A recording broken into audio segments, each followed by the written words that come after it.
Election ಬರುತ್ತಾ ಅನ್ನೋದು? ಇದು ಕೋರ್ಟ್ ನಲ್ಲಿ ನಡೆಯುವಂತ ಕೇಸು. 8 ವರ್ಷದಿಂದ ನಾವು ಕೇಸ್ ಫೈಟ್ ಮಾಡಕತ್ತೀವಿ.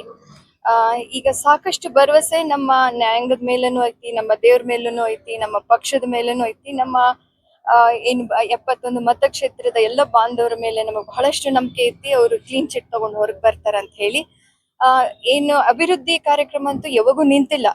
ಯಾವಾಗನೂ ನಾವು ನಮ್ಮ ಏನು CM ಫಂಡ್ 50 ಕೋಟಿಯಿಂದ ಹಿಡಿದು ಎಲ್ಲಾ ಡಿಪಾರ್ಟ್ಮೆಂಟ್ಸ್ ಅಲ್ಲಿರೋ ಫಂಡ್ ನಮ್ಮ ಮನೆಯವರು ಸನ್ಮಾನ್ಯ ವಿನಯ್ ಕುಲಕರ್ಣಿ ಅವರು ಹೊರಗಿರೋ ಕಡಿಮೆ ಅವಧಿ ಒಳಗಾದ್ರೂ ಸಾಕಷ್ಟು ಅನುದಾನ ನಮ್ಮ ಕ್ಷೇತ್ರಕ್ಕೆ ತಗೊಂಡ್ ಬಂದಾರ. ಎಲ್ಲರೂ ತಮ್ಮ ತಮ್ಮ ಊರೊಳಗ ಲೀಡರ್ಸ್ ನಿಂತು ಕೆಲಸ ಮಾಡಕತ್ತಾರ. ನಾವು ಇಲೆಕ್ಷನ್ ಟೈಮಿಗೆ ನಾನೇ ವಿನಯ್ ಕುಲಕರ್ಣಿ ಅನ್ನೋ ಒಂದು ಧ್ಯೇಯದಿಂದ ಇಲೆಕ್ಷನ್ ಮಾಡಿದ್ವಿ. ಇವತ್ತನ್ನು ಎಲ್ಲರೂ ತಮ್ಮ ಜವಾಬ್ದಾರಿ ಒಳಗ ಅಭಿವೃದ್ಧಿ ಕೆಲಸ ಮಾಡಕತ್ತಾರ. ಈಗ ಸದ್ಯ ಅವ್ರು ಬರ್ತಾರ.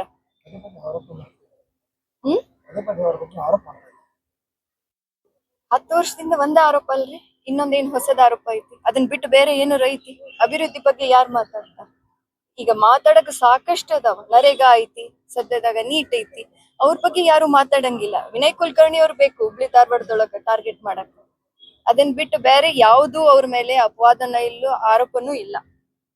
ಅವ್ರು ಕ್ಲೀನ್ ಚಿಟ್ ತಗೊಂಡ್ ಬರ್ತಾರ. ಮೇಡಮ್, ಸರ್ಗೆ ಈ ತರ ಒಂದು ಶಿಕ್ಷೆ ಪ್ರಕಟ ಆದಾಗ ಹಲವಾರು ಸಂಘ ಸಂಸ್ಥೆಗಳು ಹಾಗೂ ಹುಬ್ಳಿ ಧಾರವಾಡ ಒಕ್ಕಟ್ಟಾಗಿ ಅವರಿಗೆ ಬೆಂಬಲವನ್ನ ಸೂಚಿಸ್ತು, ಅವ್ರ ಪರವಾಗಿ ನಿಲ್ತು. ಸೊ ಅವಾಗಿಂದ ನಿಮ್ಮ ಮನಸ್ಥಿತಿ, ಆಮೇಲೆ ಮತ್ತೆ ಇಲ್ಲಿ ಜನರ ಪ್ರೀತಿ ನೋಡಿ ನಿಮ್ಗೆ ಅವಾಗ ಬಂದಿರೋ ಒಂದು ಯೋಚನೆ ಇದೆ?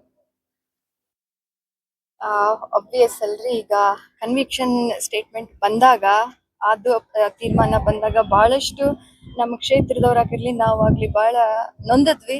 ಆದ್ರ ಪಾರ್ಟಿ ನಮ್ ಜೊತೆಗೆ ನಿಂತು, ಹಾಗನೆ ಮುಖಂಡರನ್ನು ಒಂದು ಮೌನ ಮೆರವಣಿಗೆ ಅಂತ ಹೇಳಿ ನಮ್ಮ ಕ್ಷೇತ್ರದ ಜನರನ್ನೆಲ್ಲ ಕರ್ಕೊಂಡ್ ಮಾಡಿದಾಗ ಒಂದೇನೋ ಧೈರ್ಯನೂ ಬಂತು. ಹಾಗನೆ ದೇವ್ರ ಮೇಲೆ ಇನ್ನೂ ಭರವಸೆ ಜಾಸ್ತಿ ಆಯ್ತು. ಒಬ್ಬ ಯಾರೋ ಕುತಂತ್ರಿ ಇರ್ಬೋದು, ಆದ್ರ ನಮ್ಮ ಕ್ಷೇತ್ರ, ನಮ್ಮ ಡಿಸ್ಟ್ರಿಕ್ಟ್, ನಮ್ಮ ಪಾರ್ಟಿ ನಮ್ ಜೊತೆಗೆ ಐತಿ ಅಂತ ಅನಿಸ್ತು. ಇದ್ರ ಬಗ್ಗೆ ಪಕ್ಷ ಏನ್ ತೀರ್ಮಾನ ತಗೊಳ್ತಾ ಇದೆ ಹಾಗೂ ಪಕ್ಷ ನಿಮ್ಮ ಬೆನ್ನೆಲುಬಿಗೆ ಯಾವ ತರ ನಿಲ್ತಾ ಇದೆ? ತಮ್ಗೆಲ್ಲ ಗೊತ್ತೈತಿ, ನಮ್ಮ ಮನೆಯವರು KUWSTB ಚೇರ್ಪರ್ಸನ್ ಆಗಿದ್ರು. ನಮ್ಮ ಮನೆಯವ್ರದ್ದು ಹಿಂಗ ಆದ ತಕ್ಷಣ ನಾನು ಕ್ಷೇತ್ರದಾಗ ಅಡ್ಡಾಡ್ಬೇಕಾದ್ರ ಸಾಕಷ್ಟು ವಿರೋಧಗಳನ್ನ ನಮ್ಮ ಕ್ಷೇತ್ರದೊಳಗ್ ಮಾಡಿದ್ರು. ಆಗ ಇಮಿಡಿಯೇಟ್ ಆಗಿ ನನಗೊಂದು KPCC ಸದಸ್ಯನಾಗೂ ಮಾಡಿತ್ತು. ಹಾಗನೆ ಒಂದು ಸೋಷಿಯಲ್ ಸ್ಟೇಟಸ್ ಕೊಡ್ಬೇಕಂತ ಹೇಳಿ ನನಗೂ ಚೇರ್ಪರ್ಸನ್ ಅನ್ನು ಮಾಡಿದ್ರು.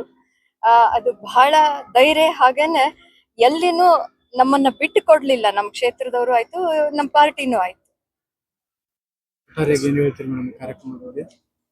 ಕಾರ್ಯಕ್ರಮ ಅಂತೂ ನಾವು ಸಕ್ಸಸ್ಫುಲ್ ಮಾಡೇ ಮಾಡ್ತೀವಿ. ಈಗ ಸದ್ಯಕ್ಕೆ SIR ಕಾರ್ಯಕ್ರಮ 1 ತಿಂಗಳದಿಂದ ಸತತವಾಗಿ ನಡೆದ್ರ ನಮ್ಮ 227 ಬೂತ್ಗಳಲ್ಲಿ ಎಲ್ಲಾ BLAs ಎಲ್ಲಾ ಕಾರ್ಯಕ್ರಮಗಳನ್ನು ಟೈಮಿಗೆ ಬಂದು ಅಟೆಂಡ್ ಆಗಿ ತಮ್ಮ ವಾರ್ಡ್ಗಳಲ್ಲಿ ಬೂತ್ಗಳಲ್ಲಿ ಬಹಳ ಚಂದ ಕಾರ್ಯಕ್ರಮ ಮಾಡಕತ್ತಾರ.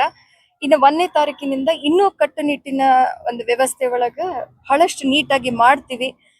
ಹಾಗನೆ ಈ ಕಾರ್ಯಕ್ರಮವನ್ನ ಸಕ್ಸಸ್ಫುಲ್ ಮಾಡ್ಬೇಕಂದ್ರೆ ಜನರನ್ನು ತಮ್ಮ ಓಟ್ ಬಗ್ಗೆ, ತಮ್ಮ ಡ್ಯೂಟಿ ಬಗ್ಗೆ, ತಮ್ಮ ಫಂಡಮೆಂಟಲ್ ರೈಟ್ ಬಗ್ಗೆ ಒಂದ್ ಸ್ವಲ್ಪ ತಿಳುವಳಿಕೆ ಇಟ್ಕೊಂಡು ಎಲ್ಲರೂ SIR ಕಾರ್ಯಕ್ರಮದಲ್ಲಿ ಭಾಗವಹಿಸ್ಬೇಕು. ಹಾಗೆ ಎನ್ಯುಮರೇಷನ್ ಫಾರ್ಮ್ ಅನ್ನ ನೀಟಾಗಿ ಫಿಲ್ ಮಾಡ್ಕೊಡ್ಬೇಕು ಅಂತ ಕೇಳ್ಕೊಳ್ತೇವೆ.